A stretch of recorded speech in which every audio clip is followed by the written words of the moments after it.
we go. Thank you. There you go. I do need keeping in track and reminding as I go along.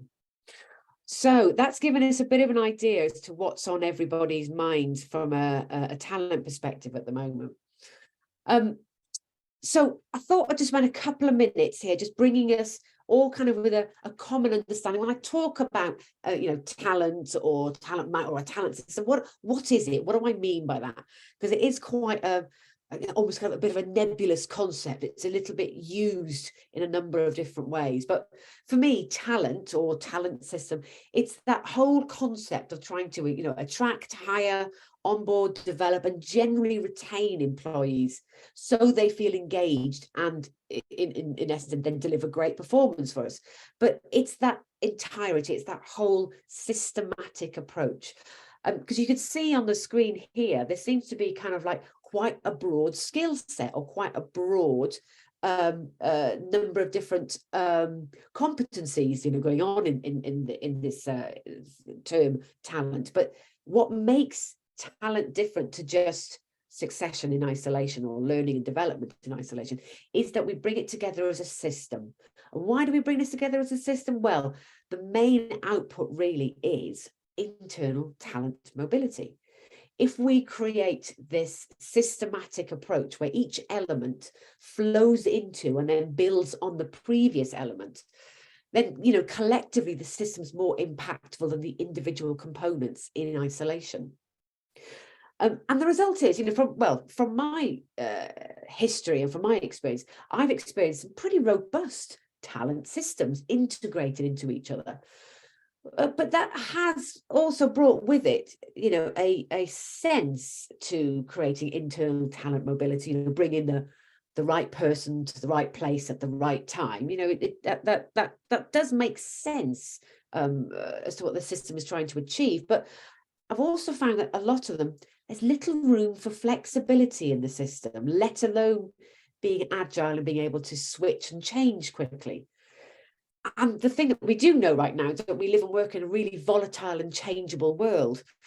So it's starting to get me to think, well, do you know what? The things that we used to think of as strengths of a talent system, this integration, this systemic approach, actually are some of those strengths now starting to become its weaknesses. As we go on in this webinar, we'll explore that a little bit further. But when I talk about talent, these are the general things that I'm referring to. So my next question for you then, if I've created a bit of a common understanding about what a talent system is, whatever your talent system is right now, and it could be individual standalone issues, it could be a whole integration, how well do you think your talent system's helping you address those challenges you told us about at the start? How good is your talent system at doing the job you need it to do right now? Let's see what you say. Give you a couple of minutes to let us know about that. Already there's there are two very clear answers coming through here. How well is your current talent system helping you? We've identified what the challenges are. How well is that system helping you right now? I think we've probably got everybody's responses. Do you think, Alex? Yes, we can end the poll. Yeah, it's looking like you've given us feedback. So, and yeah, look at that. Somewhat helpful, not very helpful. Do you know what? It does not surprise me. I'll be honest, after my time, working in talent and development, and that's kind of where I was getting to with one of the reasons why I left to do something different and to work for myself, because our traditional talent systems, although on the face of it seem really sensible, are they actually giving us the results? They're somewhat helpful, and one of you is saying not very helpful at all. Okay. And again, if you want to add anything to this, give any more flavor to this piece, pop something into the chat function so we can all see. Otherwise, thank you, Alex. If you could close that down, and we'll move on. So we know what the challenges are. We know right now our systems are kind of helping us. Where does all of this come together then? because I've talked about potential readiness, and I've started now to mention this term internal talent mobility. Now, I'll keep coming back to internal talent mobility, because genuinely what I believe is, if we're going to create this integrated system, that's probably the outcome that we want. We're creating this system to enable us, the output being internal talent that's mobile, that we can move around. And that was one of the things that kind of came up as one of your challenges at the start. So keep that internal talent mobility kind of in mind as one of the key outputs. Now, internal talent, that's traditionally been thought of as physically moving employees from job to job within an organization. That's kind of why we had talent systems kind of set up, so we could easily move person A to job B or job C or job D. It's a process or a framework for, say, moving people between roles, normally vertically, that's where we have been traditionally, and a little bit laterally these days. But this is where we see the terms readiness and potential kind of really coming through. And they're ways of the organization measuring whether they or it believes an individual is ready for that particular move or has the potential to take on that particular job. And of course, if we can measure it, we can manage it, isn't it? That's what the saying says. So I can see why readiness and potential became important in our vocabulary, because it's telling us, in theory, that it improves the likelihood of us getting the results that we want, getting the right person into the right job at the right time. But after so long of us trying to kind of perfect this whole internal talent mobility with readiness and potential, I'm still intrigued to see, when I read surveys like this one from Deloitte, it's a recent survey I read showed that only 6% of organizations believe that their organization is excellent at enabling internal talent mobility. So after all these years of developing these wonderful systems and having readiness and talent, still the vast minority of us actually believe we're great at doing that. And that couldn't help but start me wonder, are we asking ourselves the right questions? Or do we have the right concepts altogether? Because if what this system is meant to enable us to do, we're not very good at, there's something going wrong here, isn't there? Well, to start off with, rather than thinking about internal talent mobility as moving person from job to job or moving employees from job to job within an organization, I much prefer a broader definition of talent mobility. And that is giving your people the ability to pursue a broader range of opportunities.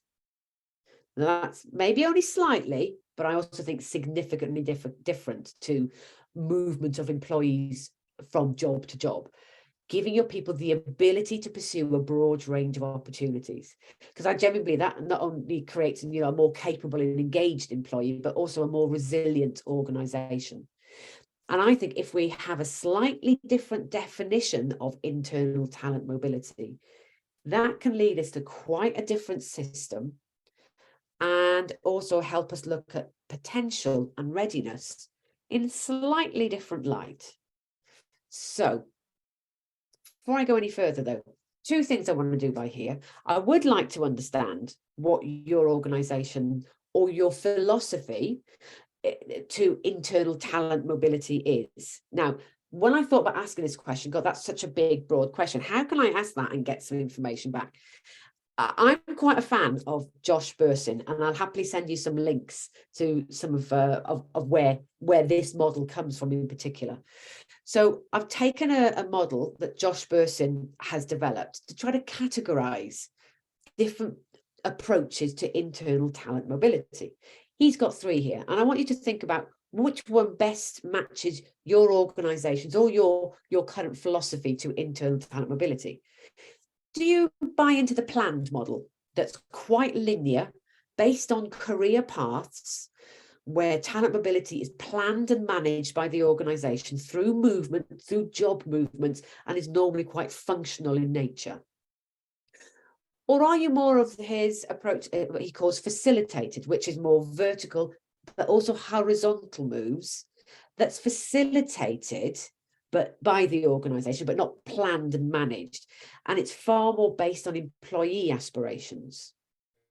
Or do you buy into the concept of agile internal talent mobility that's on a far more on-demand, needs-based, it means that you can change things quickly, and actually it's a bit more kind of, say, gig economy or project or assignment orientated. Again, there's no plan, there's no manage. This is when needs and demands arise. So just the last poll, if you could put on there for me, please, Alex. Which one does your organization use, or work within an organization that you personally kind of buy into and think, that's it, that's what I use, that's where I go? These polls are always a little bit scary for me because I really don't know what people are going to say.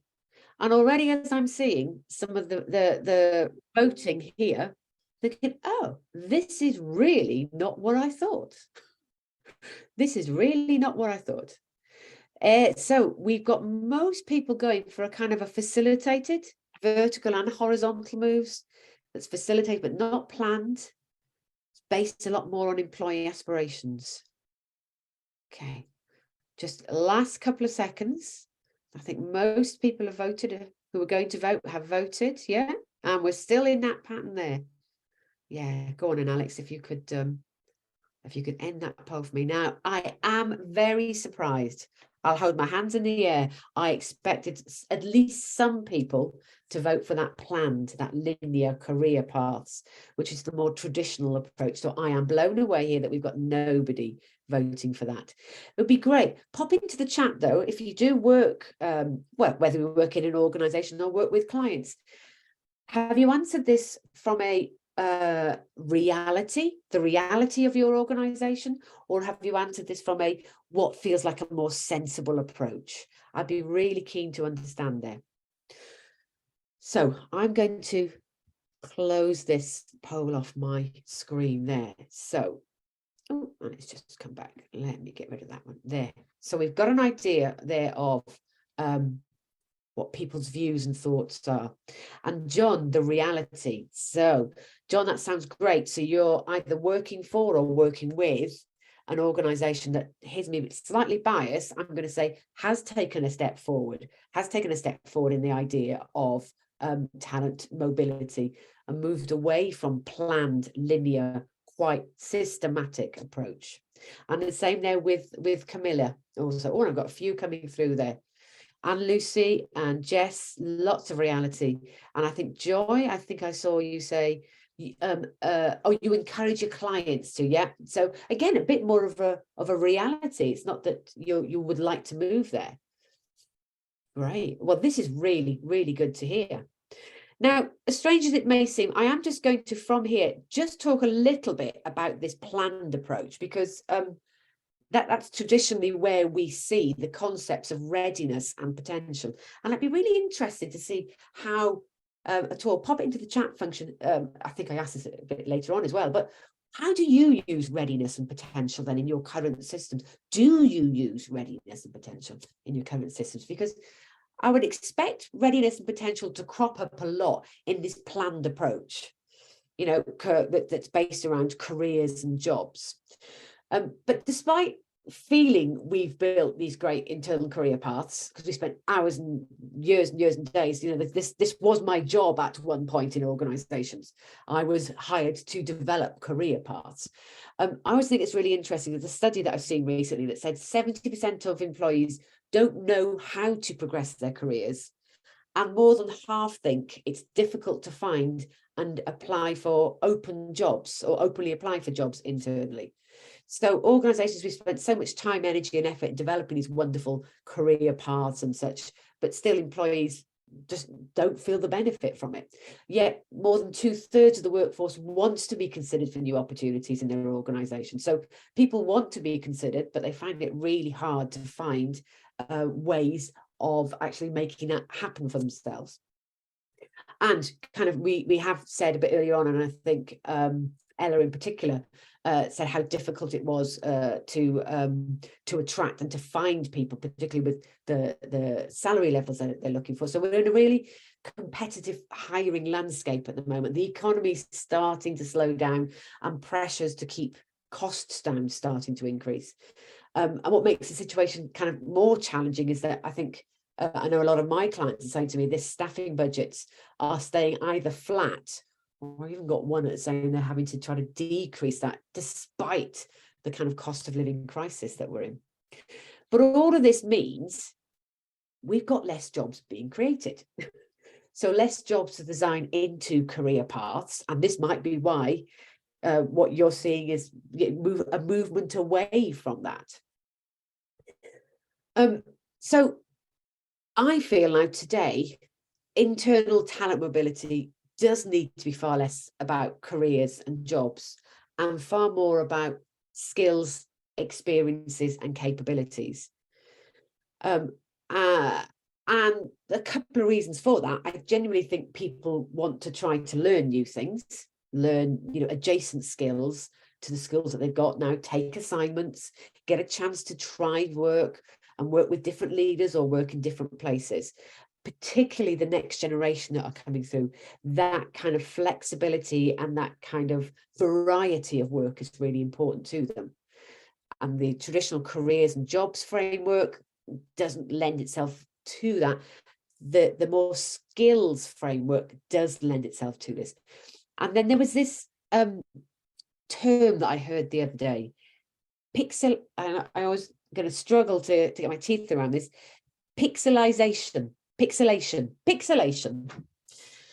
thought, what on earth is that?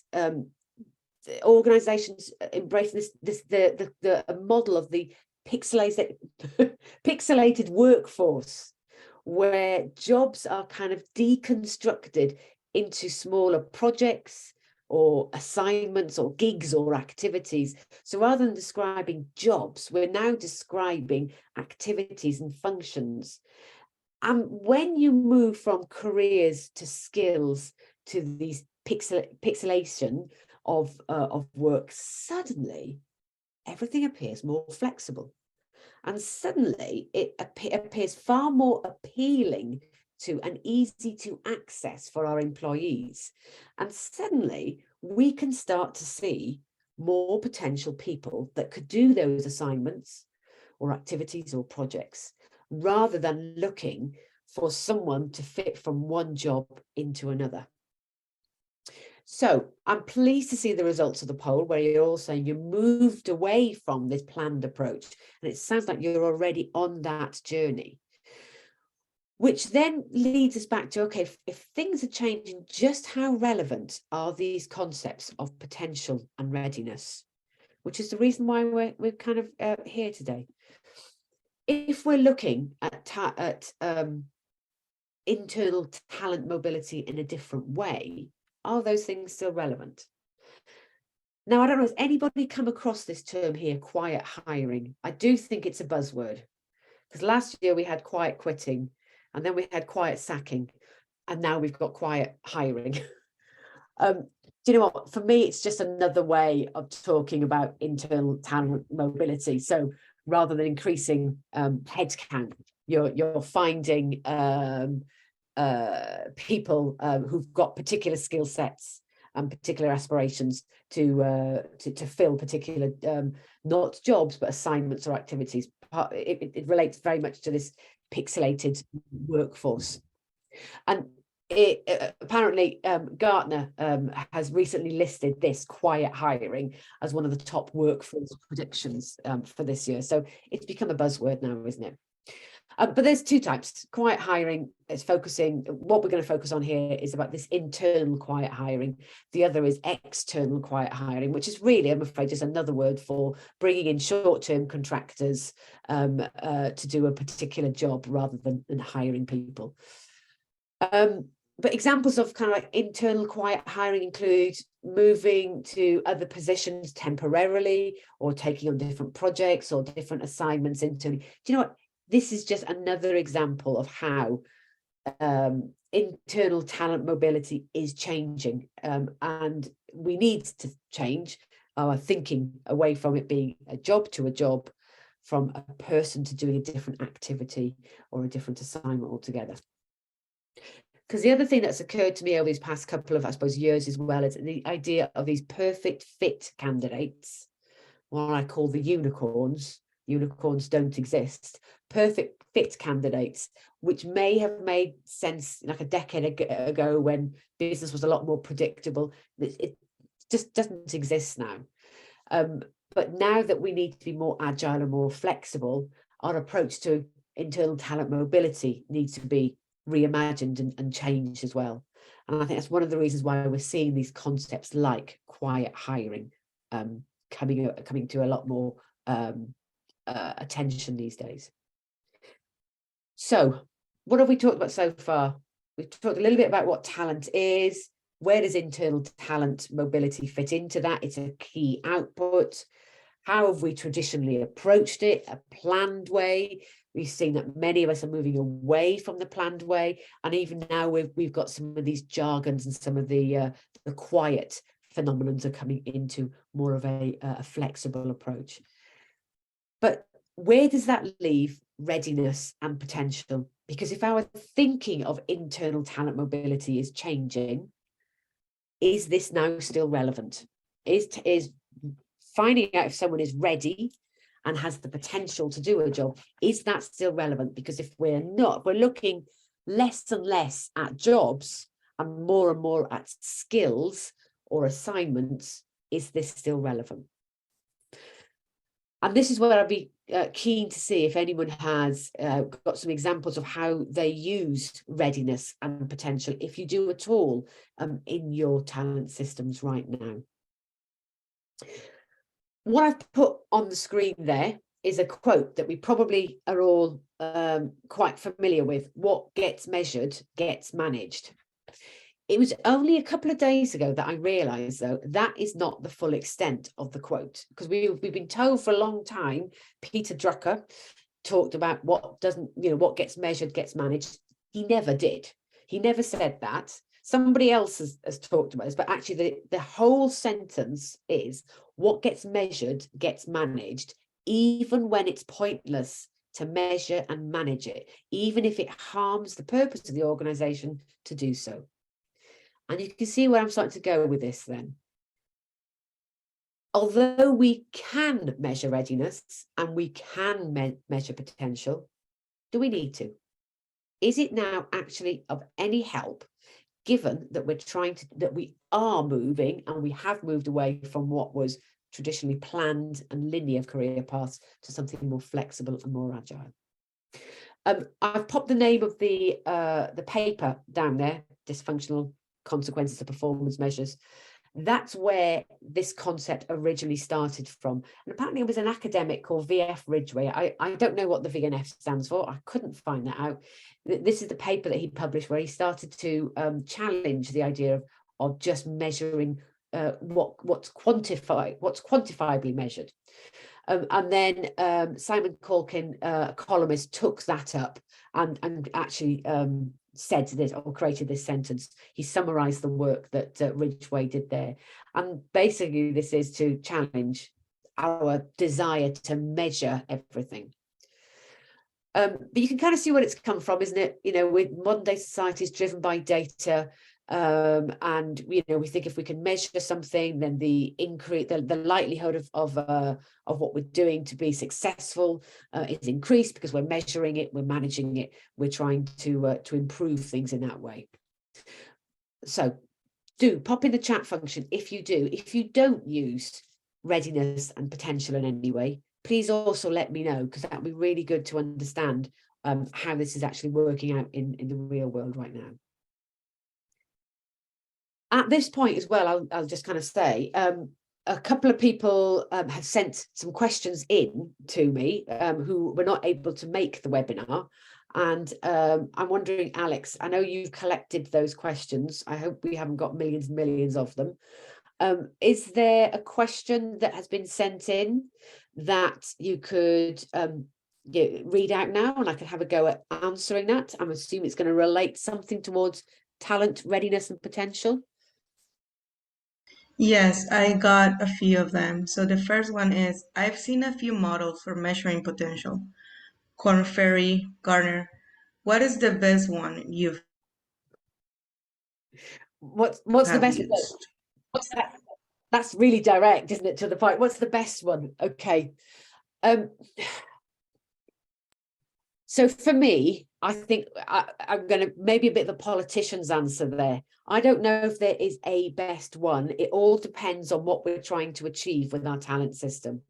And this is hopefully kind of the story, the journey that I've taken you on so far, is if what you're trying to achieve is some kind of really planned, measured, managed movement of people where the organization decides who goes where next, which is the traditional, maybe old-fashioned approach, then yeah, let's measure someone's potential. And no, I have not found one that is the best way to measure potential.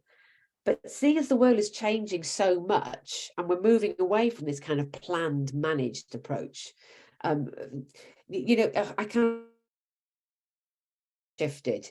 Employers used to have all the power, and employees just came into work and, to an extent, did what they were told and went where they were told to go. But that's really kind of shifted now, and we can't just measure someone's potential or measure someone's readiness in isolation. Employees won't take that anymore, rightly so. We're human beings, kind of thing. We've got agency. We want to be involved and make decisions as well. So yeah, politicians answered no. I don't have a one best model.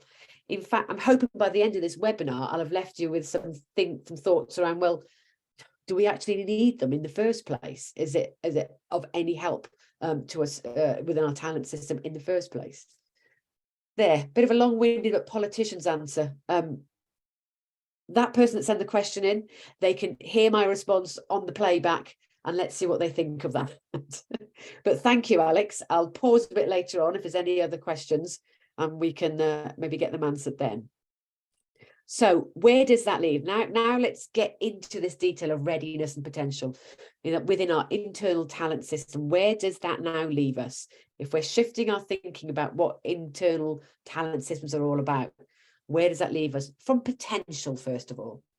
Well, the original intention of measuring potential, I think on the left-hand side, it's a bit like this. The idea was, if we can measure someone's potential and we can understand, who's got those characteristics that might make them most successful, then surely we can increase the return on our investment by focusing only on those people who are most likely to succeed. Well, that makes sense. There's a logic in that. And also, it can help us identify successes for roles and ensure business continuity. Yeah, that's logical. That's kind of why we started off on this road of potential. On the right-hand side, though, I admit these are my reality, but this has been my reality working in the talent world. And the first reality there is taken from a question that a very lovely but very direct FD once asked me when I was talking to, so finance director asked me about, and I said, well, return on investment. Okay, Rhiannon, well, what is that additional return on that investment that you're giving me then? And it took me a while to figure out, well, what do you mean? It's just a return on your investment, surely, isn't it? No, we say it's a return on our investment, but have we ever quantified that? And that kind of knocked me down when I was asked that. I don't really have an answer for that. So the reality is, we like to say measuring potential can help us, make sure that we invest in the right people. Really? How have I measured that? I don't know.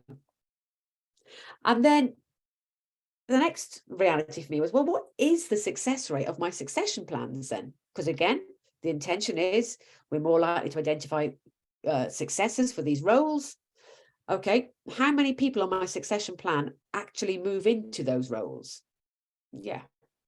Well, the reality for me, and maybe I was just a really crap talent professional, the reality was all of these wonderful people on my succession plans who had potential, very few of them actually went into those roles that we were kind of managing their career towards. Very, very few. And even fewer went into those roles at exactly the time that they were needed, because I still had to advertise jobs internally and externally, and we still went through the recruitment process. So potential, the intention, and then the reality. Yeah, for me, they started to become quite different things.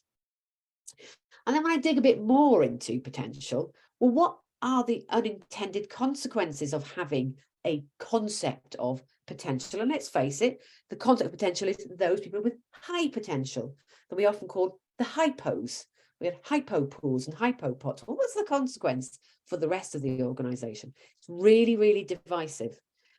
Another thing that floored me in my career at one point was when someone said to me, so if I'm not a hypo, what am I? A low po or a no po? So if I'm not high potential, do I have low potential or no potential? That's when I started to realize just how divisive this concept of potential was, how exclusive it was, because it excluded the vast majority of the organization. It really created a them and us feel. And actually, what I'm now realizing, looking back, is how much conformity or group think it was driving into the organization, because we identified what we felt were the characteristics we wanted to see in our people. And they were common characteristics that created conformity, a lack of diversity, and an awful lack of innovation as well. And then there were some killer questions that I now look back on and think, I wish somebody had asked me these at the time. So what are you saying? Is potential static then? Because if we measure people for potential, we measure them once and then we disregard them. So does potential never change? And does potential look the same for each role? It's that age-old question of potential for what? Well, yeah, doesn't it depend on the role? And potential for a awesome general manager will look very different from potential for an awesome computer programmer.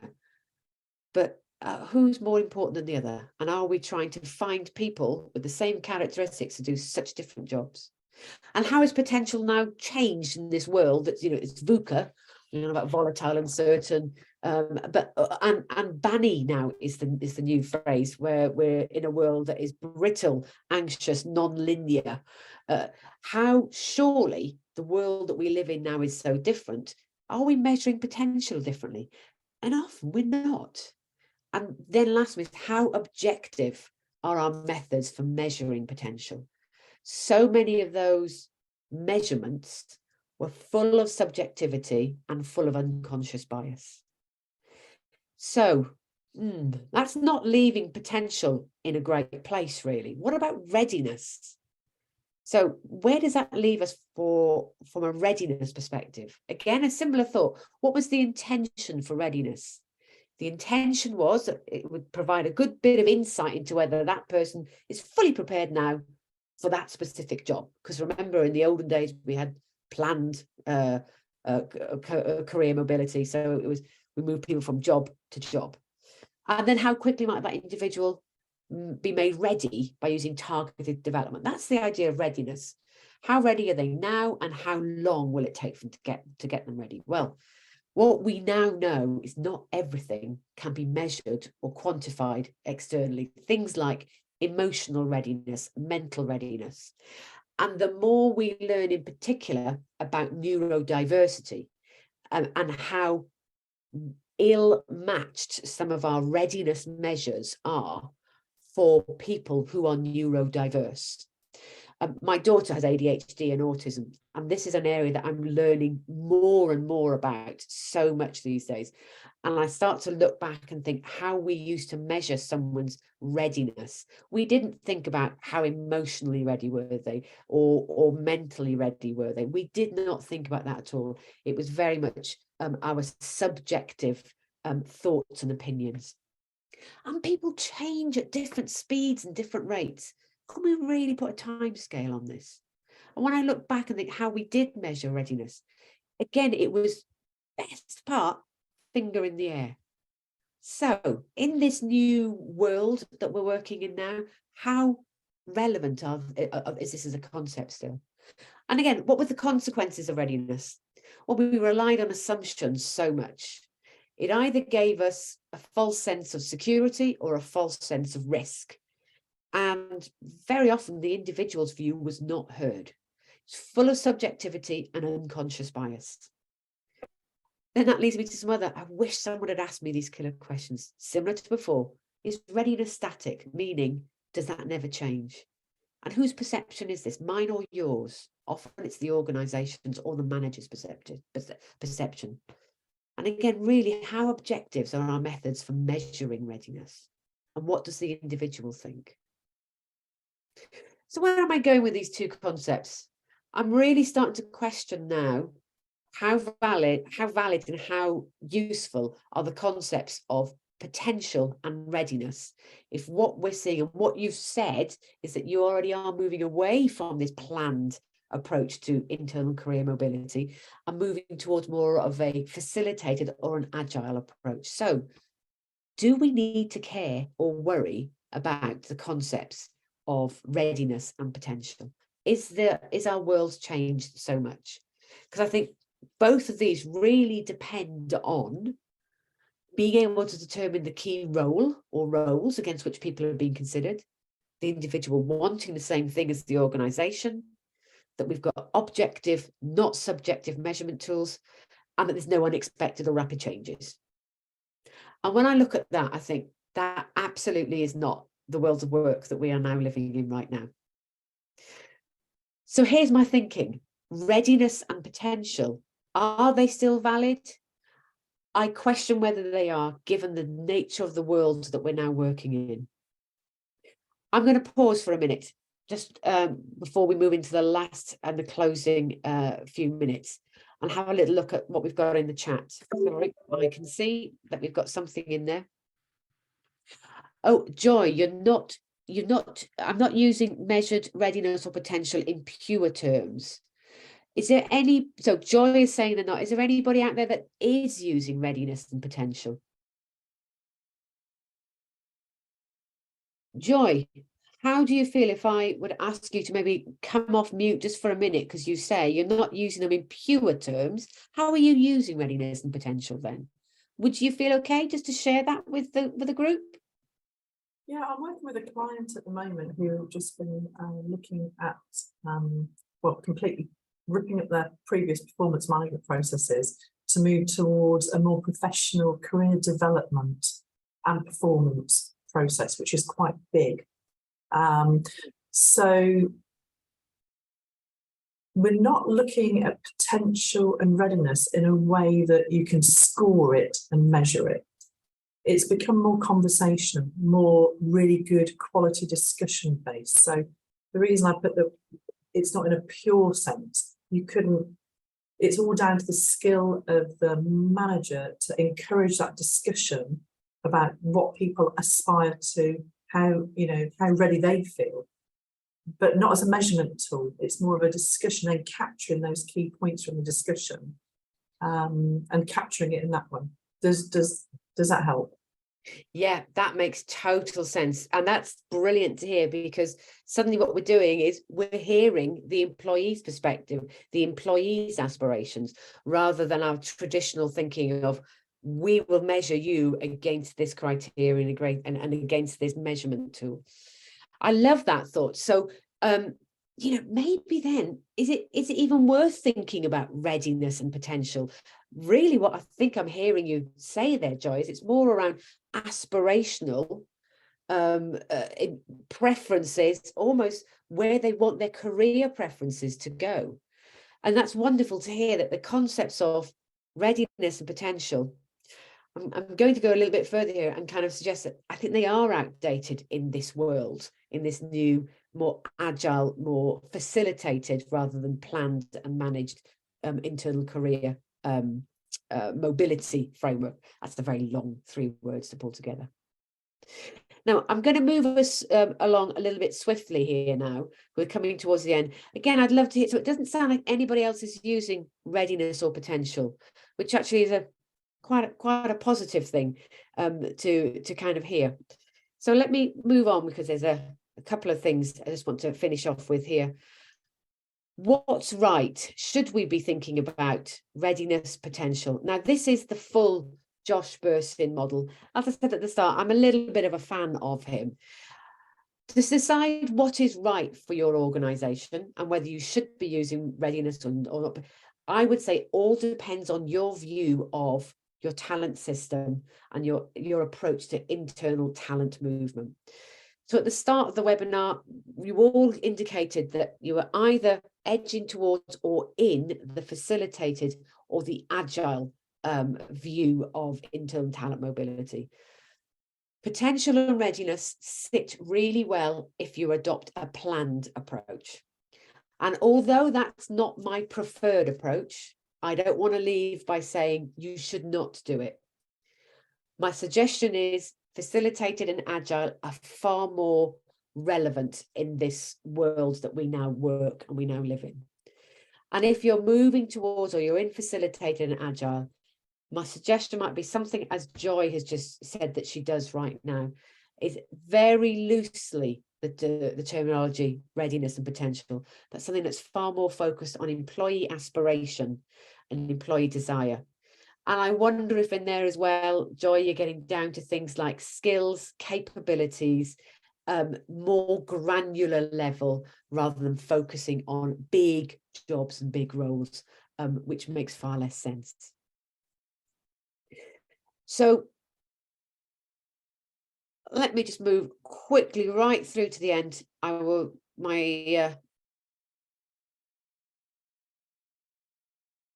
I've managed to move us backwards, haven't I? Apologies while I just move in the correct direction to get us through right to the end of the session today. Come on, where's my little cursor gone? To the so what and the why. Measuring readiness, readiness potential. It was neat. It did catch people's attention. It worked in the more predictable world, but did it really give us the difference that we wanted to see? I don't think it did then, and I don't think that it will now. As much as I titled this webinar about readiness and potential, I suppose I am coming around to the end by saying this probably isn't the best thing for us to focus on going forward in the future. It's great to hear how you've moved on and you're doing something different. We've reviewed how things intended to work and used to work, but we're no longer in that world now. And it's time for us to move on and to measure and to think about talent and internal talent mobility in a slightly different way. Here's some last reframes that I'd like to leave you with that might help you along this journey, or might just reinforce that the journey you've taken so far and the direction you are going in is exactly the right direction. It's not about senior management, being able to move to senior management positions. It's not about you either have potential or you don't. Talent management shouldn't be exclusive. Succession planning shouldn't be about identifying people for roles. Our world sits far more on the right-hand side there, which is about potential for different positions, potential being contextual, about talent management being more inclusive, including the whole of the workforce, where we match people to roles where their aspirations lie, and where we look for skills and capabilities for this career lattice rather than career ladder, because best matches is what we're aiming to get to, because perfection is that unicorn that really does not exist. So that brings me to the end, and I think, look at that, I've just left 3 more minutes for us to come to the end. That kind of gives us to the end today. Thank you so much for your time listening. If there's anything in this webinar that you feel you want to explore more, or you'd just like to have more of a conversation to check about some of your understanding, some of your approaches to talent and talent management, I'd love to talk. These are my contact details. You can give me a call, drop me a line, or if you scan on the QR code there, that takes you straight through to my LinkedIn profile. This is what I love to do with clients, is moving them from what be maybe tried, tested but not really successful methods into methods that are far more helpful and far more relevant for them in the future. If that's where you are, give me a shout. It'll be lovely to talk to you. Otherwise, I'm going to say thank you ever so much for listening this afternoon, and maybe I'll see you again soon. Thanks, everybody. Bye-bye. Thank you. Bye. Thank you.